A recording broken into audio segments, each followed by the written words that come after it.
2, 1. Buenas noches, mucho gusto, estimado compañero, me presento, Sergio Muñiz Vera, estudiante de primer semestre de la Facultad de Relaciones Internacionales y Asuntos Políticos a Distancia.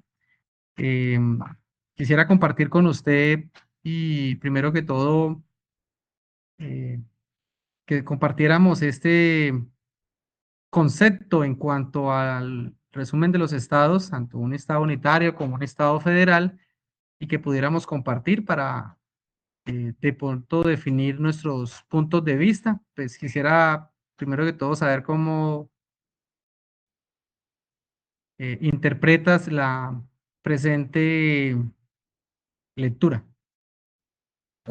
Primero que todo, muy buenas noches, Sergio. Un placer conocerlo. Mi nombre es Joan Sebastián Orozco pues claro, la idea es presentar aquí lo que viene siendo el Estado unitario, cuáles son sus características, cuáles son sus ventajas, cuáles son desventajas también y cómo, en qué países lo vemos reflejado.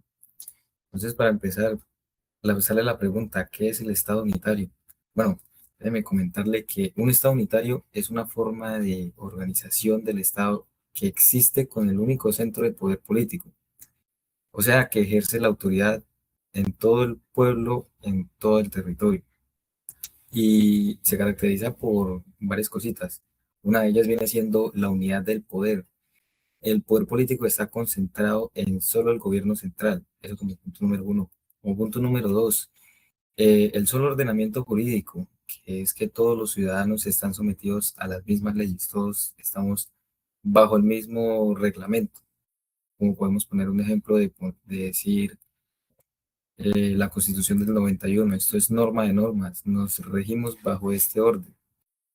Otro punto interesante es un único sistema institucional, existe una sola constitución y un solo aparato estatal. Si digamos que si llegase a cambiar la constitución, se puede cambiar, claro que sí, pero esto ya quedaría, ya después para cambiarla es prácticamente imposible. Y otro punto vendría siendo una aplicación uniforme de decisiones. Las normas se rigen de igual manera en todo el territorio. Por decir algún ejemplo, el territorio colombiano. Todas las normas se van a regir para todo el territorio. No hay exclusividad alguna. Algo más que puedo agregar es unos ejemplos, podría ser pues países como Colombia, Francia o Rumanía. Son estados unitarios porque tienen un solo gobierno funcional y las regiones no tienen constituciones propias ni soberanas. Básicamente, el Estado unitario es el modelo basado en la centralización del poder político, aunque se puede incluir de cierta descentralización administrativa, manteniendo siempre la unidad del Estado. Como vemos aquí en un pequeño resumen que está en la presentación, las características principales son esas, las que ya mencionaba. Algunas ventajas son la eficiencia de las decisiones, porque, pues, a ver, tenemos una rápida implementación de las políticas. La unidad nacional, que fortalece la cohesión y reduce los conflictos. Vemos que esto lo hemos reflejado cuando el país, por ejemplo, tiene bastantes conexiones con otros países, ayuda a que se vea mayor exportación de alimentos o de cuestiones, y eso como que mitiga un poco el que pueda llegar a haber conflictos. Existe la simplificación administrativa, que menora la burocracia en estados federales. Y costos reducidos, menor duplicación de estructuras. Algunas pequeñas desventajas son la falta de autonomía regional, regiones que no se adaptan políticas localmente, posible centralismo excesivo y riesgo de sobrecarga. Y pues eso le quería comentar a mi compañero Sergio, que es el Estado unitario. Interesante compartir este tema y es muy, muy chévere, muy importante este tema que usted ha mencionado. Yo quisiera compartirle con usted, quisiera hablar sobre el Estado federal. Em, no sé si de pronto me podrías compartir de pronto lo más importante de esto es que si bien sabemos el Estado federal comparte su soberanía entre el gobierno central y los gobiernos regionales o entre estos estados estatales que lo que busca únicamente es que se distribuye a los niveles en cuanto a la carga y las responsabilidades que llevan. Si bien sabemos, esto tiene unas características muy importantes. Eh, el poder se distribuye de pronto de manera compartida entre todos los integrantes de las funciones con el fin de que todos aporten al proceso.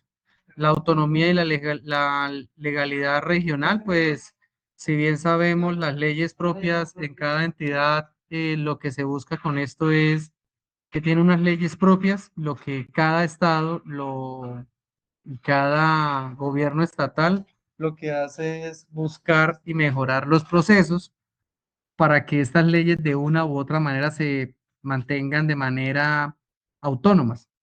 Cuando hablamos de pronto de la distribución independiente de recursos, es que cada estado pues genera sus mismos recursos y cada estado es autónomo de emplearlos de manera indirecta o directa con a bien tenga sus necesidades. Y es algo muy importante que tiene estos estados que las constituciones son muy rígidas porque lo basan en un punto de vista específico y sobre unas leyes específicas. En cuanto a unos mecanismos que ellos emplean, emplean la cooperación facilitada de muchos puntos de vista. Em, Esto nos abarca también unas ventajas y unas desventajas grandísimas. Si hablamos de las ventajas, pues hablamos de una adaptación a estos gobiernos regionales de manera específica con unas políticas locales, lo cual les coayudan al facilitamiento de esas estrategias.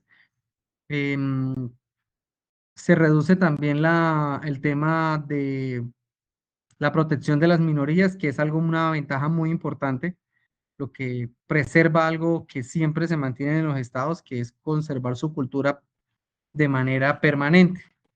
Una desventaja, si bien sabemos, es que al tener una ventaja, valga la redundancia, de la adaptación a adaptar estas políticas, pues hay mayor burocracia, lo que ayuda a que estas ventajas o estos procedimientos administrativos sean más complejos.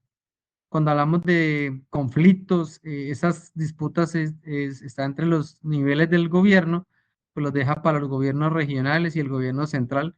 Estas disputas pues siempre van a ser por esas desigualdades en cuanto a recursos y las capacidades que cada uno ofrece.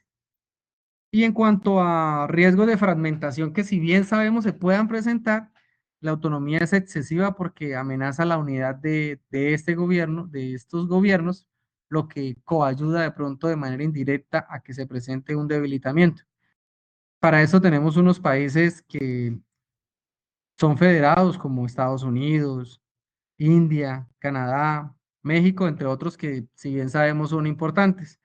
Entonces, este equilibrio entre prácticamente entre unidad nacional y diversidad es muy importante manejarlo de manera compleja, compañero Johan. Es correcto. Bastante interesante el tema de Estado Federal, vea que pues no había comprendido muy bien, pero ahorita tengo más, ya con su explicación, veo que puedo entender un poco más este tema. Y podemos decir que podemos hacer un resumen comparativo de lo que viene siendo el Estado unitario y el Estado federal, que hay diferencias bastante claves en cuanto al poder, en cuanto a la autonomía, en cuanto a toda la administración de los países que se tiene. Si bien sabemos que en el Estado unitario es más que todo la soberanía centralizada en el gobierno nacional, o sea, por la explicación que leí previamente, vemos que es más unitario, es más rígido en sus leyes, no es tan como, digamos, a compartir como el otro, como el gobierno federal que comparte el gobierno central y con las entidades subnacionales. ¿Algo más que quiera agregar, compañero? Johan, sí señor, pues interesante este tema porque si bien sabemos, es importante entender cómo funcionan estos estados para poder entender sus políticas, sus sistemas electorales, cómo funcionan. Es importante también entender que pues estos estados si bien sabemos, comparten su soberanía y pues cada uno, en el caso del Estado federal, pues su soberanía es compartida, ¿no? Entre sus gobiernos y entre sus estados. Su autonomía pues es alta y pues cada entidad tiene sus propias competencias, los cuales es mejor y ayuda a la dinamización mejor de los procesos. La legislación, pues estas leyes son diferenciadas según cada entidad, pero pues todas van enfrascadas o todas llevan un mismo rumbo. Y la administración del recurso, pues es distribuida y manejada con ingresos y gastos, como lo van a emplear de pronto cada institución. A mí me gustó mucho compartir con usted este tema, compañero Johan, porque nos abre las puertas a entender cómo funcionan estos estados. Claro que sí, y es bastante importante porque según lo que estamos estudiando, esta carrera es bastante demandante y todo lo que todo lo que tiene que ver con estos países, que estados federados, que estados unitarios, que a veces el sistema monetario global, son temas bastante interesantes y que la verdad nos van a nutrir mucho en el tema de avanzar posteriormente en la carrera. Efectivamente, compañeros, sí, señor. Muchas gracias por haber sacado este tiempo y pues nos podemos encontrar en una próxima oportunidad. Esto con el fin de continuar y mejorando estas dinámicas, compañero. Gracias. Sosayo, gracias igualmente a usted.